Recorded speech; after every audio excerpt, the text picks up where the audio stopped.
removing a PCIe riser assembly and a PCIe adapter.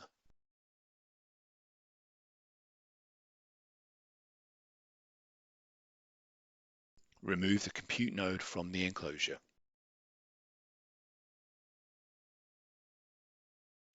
Remove the following components in this order: front air baffle, node front cover, removing a PCIe riser assembly.